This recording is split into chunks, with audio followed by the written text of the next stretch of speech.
رات کی اندھیری ایک بہت بڑی نعمت ہے، رات کی تاریخ کی ایک بہت بڑی نعمت ہے، جس نعمت کی ایک انسان کو بہت زیادہ قدر کرنی چاہیے، کیونکہ رب ذوالجلال والاکرام کلام پاک میں اس رات کے متعلق فرماتے ہیں وَجَعَلَ اللَّيْلَ سَكَنًا، ہم نے رات کو سکون کی چیز بنائی ہے۔ سکنہ جو ہے سکون سے مشتق ہے، سکون سے نکلا ہے لفظ، اس کا معنی ہے سکون حاصل کرنا۔ سکون کہتی ہے کہ انسان جب تھک کر آ جائے اور تھکنے کے بعد پھر وہ کسی جگہ پہ بیٹھے اور بیٹھنے کے بعد اس کو ایک طمانیت حاصل ہو جائے، ایک سکون حاصل ہو جائے، اس کو سکون کہتے ہیں۔ اسی طرح سے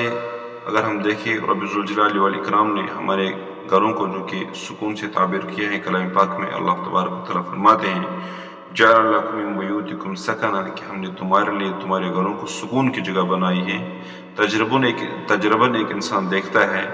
کہ وہ کہیں سفر پہ ہو یا کسی بھی کھیت میں ہو یا مارکیٹ میں ہو یا کسی جگہ پر بھی ہو، ایک کام کے لیے ہو، جب تھک جاتا ہے دھوپ سے اس کو گرمی محسوس ہوتی ہے،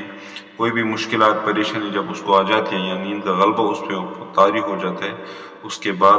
وہ اپنے گھر میں سکون کی سانس لیتا ہے اور سکون حاصل کر لیتا ہے۔ تو رب ذوالجلال والاکرام نے جو رات کو سکون قرار دیا ہے، رات اسی طرح سے رب ذوالجلال والاکرام دوسری جگہ فرماتے ہیں وَجْعَلْنَا اللَّيْلَ لِبَاسًا، کہ ہم نے اس رات کو تمہارے لیے لباس کی چیز بنائی ہے۔ تو یہ جو رات ہے، اس رات کی ایک انسان کو بہت بڑی قدر کرنی چاہیے۔ رات کی تاریخ کو ہمیں کبھی برا نہیں جاننا چاہیے۔ اس کی وجہ یہ ہے کہ ایک انسان دیکھتا ہے، اپنے تجرباً دیکھتا ہے کہ انسان کے دن کی روشنی میں، دن کے اجالے میں ایک انسان مختلف کاموں میں مشغول رہتا ہے، کوئی فیکٹری کو چلاتا ہے، کوئی کارخانے کو چلاتا ہے، کوئی مزدوری کرتا ہے،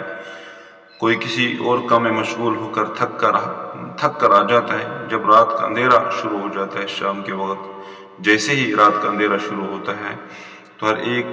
انسان اگر اس کو اپنے کام میں کتنا ہی مزہ ہو، لیکن طبعاً قدرتی طور سے وہ اس کام سے اپنے آپ کو چھڑانے کی کوشش کر کے رات کے اندھیرے میں اپنے گھر میں پہنچ کر رات کے اندھیرے کا فائدہ تو اٹھا کر اپنے لیے سکون تلاش کرتا ہے۔ تو اللہ تبارک و تعالیٰ کا جو رات کا نظام ہے، عجیب نظام بنایا ہوا ہے، اس نظام کا ایک انسان اپنے عقل سے سوچ نہیں سکتا ہے، چونکہ اس کی ایک بہت بڑی وجہ یہ ہے کہ جو رات کی اندھیری ہے، رات کا جو سکون ہے، یہ ہمیں بن مانگے ملتا ہے، بنا کسی تکلیف کے ملتا ہے، بغیر کسی پریشانی کی ملتا ہے۔ اس لیے ہمیں اس رات کے اندھیرے کا جو سکون ہے، رات کے اندھیرا ہے، یہ کتنا بڑی نعمت ہے، یہ کتنا بڑا سکون ہے، ہمیں اس کی قدر نہیں ہے، ہمیں اس کا احساس نہیں ہے، چونکہ اللہ تبارک و تعالیٰ اس کو سکون سے تعبیر کرتے ہیں، ایک نعمت سے تعبیر کرتے ہیں، تو ہمیں اس نعمت کی بڑی قدردانی کرنی چاہیے۔ ہم اگر کبھی کبھار سوچ لیں، اگر ہم ذہن ذرا سا لگائے، دیکھو ایک انسان جب رات کو گھر پہنچ جاتا ہے تو قدرتی طور رات کا اندھیرا جیسے چھا جاتا ہے، انسان کے آنکھوں میں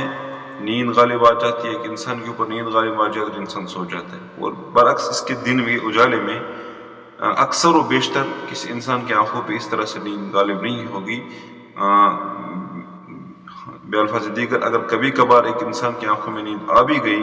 کبھی انسان کو تھک گیا، تھکاوٹ کی وجہ سے نیند آ گئی، تو چند منٹوں کے لیے یا چند سیکنڈوں کے لیے ایک انسان سو جاتا ہے۔ اس جاگنے کے بعد پھر اس کو ایک افسوس سا رہتا ہے کہ میرے اوپر نیند طاری ہو گئی، فلانی کام مجھ سے کرنے کو رہ گئی یا فلانی معاملہ تھا وہ رہ گیا۔ کیونکہ رات کی نیند جب آپ کو آ جاتی ہے، سویرے آپ جب جاگ جاتے ہو، آپ نے کبھی بھی اپنی زندگی میں افسوس نہیں کیا ہوگا کہ میرا کوئی کام کرنے سے رہ گیا، میں کسی کام سے عاجز ہو گیا، بلکہ آپ خوش ہوں گے کہ میں نے رات کو بڑی سکون کی نیند کی ہے، بڑی سکون کی نیند سے میں سویا۔ اور اگر اللہ حفاظت کرے آپ لوگوں کی اور میری بھی، اگر کبھی کبھار آپ کو اس رات کی بہت بڑی نعمت سے، رات کے اندھیرے میں اگر آپ نیند کی اس نعمت سے محروم ہوتے ہو، آپ کو نیند نہیں آتی ہے، آپ جاگے رہتے ہو، تو جب آپ سویرے اپنے بستر سے اٹھتے ہو تو آپ کے چہرے پہ غمگینیت سی چھائی ہوئی ہوتی ہے، بڑی افسردگی چھائی ہوئی ہوتی ہے، آپ مطمئن نہیں ہوتے اس چیز میں کہ آج رات ہم پوری رات کو جاگے رہے۔ تو اسی لیے اس رات کے اندھیرے کو، اس رات کے اجالے کو ایک انسان اپنے اوپر زوال کی چیز نہیں جاننا چاہیے، اس کو بہت بڑی نعمت جاننا چاہیے، اس نعمت کی قدر کرنی چاہیے۔ ایک اہم بات میں آپ کو بتانے جا رہا ہوں کہ دیکھیں رب ذوالجلال کا ایک عجیب و غریب قانون ہے کہ جیسے ہی رات کا اندھیرا ہوتا ہے، جس طرح سے ایک انسان اپنے دن کے کاموں سے اپنے آپ کو جدا کر کے، تنہا کر کے، اپنے گھر میں پہنچ کر رات کی اس اندھیرے کو فائدہ اٹھا کر رات کے اندھیرے کو دیکھ کر اس کی آنکھوں میں نیند آ جائے تو وہ سو جاتا ہے۔ اللہ کا قانون اس طرح کے ایک انسانی کے ساتھ ایسا نہیں ہوتا ہے، بلکہ آپ دیکھو، تجرباً دیکھو، دن میں چرندے پرندے درندے سب گھوم رہے ہوتے، سب آزاد پھر رہے ہوتے، سب اپنے نفس کی کشمکش میں لگے ہوتے، لیکن رات کا اندھیرا ہوتے ہوئے سب چرندے، سب جانور، سب پرندے اپنے اپنے گھونسلوں میں، اپنے اپنے بلوں میں، اپنے اپنے ٹھکانوں میں پہنچ کر وہ بھی آرام کے طلبگار بن جاتے ہیں۔ ہم اندازہ لگائے، اگر اس سونے کے معاملے میں، اگر اس نیند کے معاملے میں کوئی بین الاقوامی قانون بنا لیا جاتا کہ رات کو ہارڈ ورکنگ کی جائے، رات کو کام کیا جائے، رات کو محنت کی جائے، دن کے کسی حصے کو متعین کر کے کہ اسی میں لوگ آرام کیا کریں،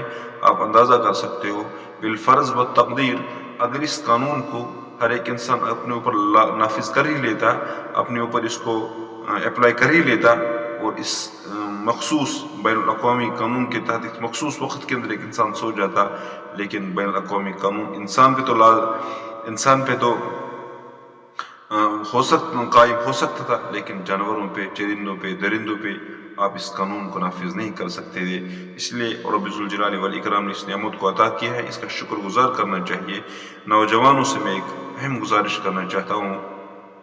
چاہے وہ نوجوان لڑکے ہو یا لڑکیاں ہو، اس رات کے اندھیرے میں، اس رات کی تنہائی میں، اس رات کے بہت بڑی نعمت کو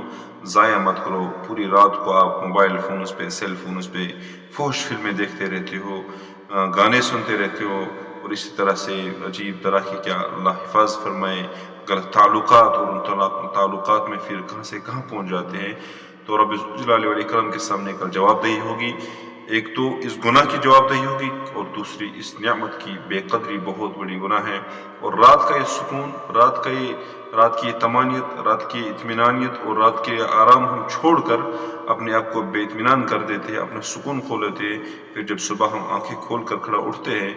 دن کے کام کے لیے نکلتے ہیں، تو ہم کوئی بھی کام نہیں کر سکتے تھے، کوئی کام نہیں کر سکتے۔ اس کی وجہ یہ ہوتی ہے کہ جس چیز کو رب ذوالجلال نے ہمارے لیے سکون کا ذریعہ بنایا ہے، اس کو ہم نے بذات خود اپنے لیے وبال کا ذریعہ بنائے ہیں۔ اللہ تبارک و تعالیٰ سمجھنے کی توفیق عطا فرمائے اور عمل کرنے کی توفیق عطا فرمائے۔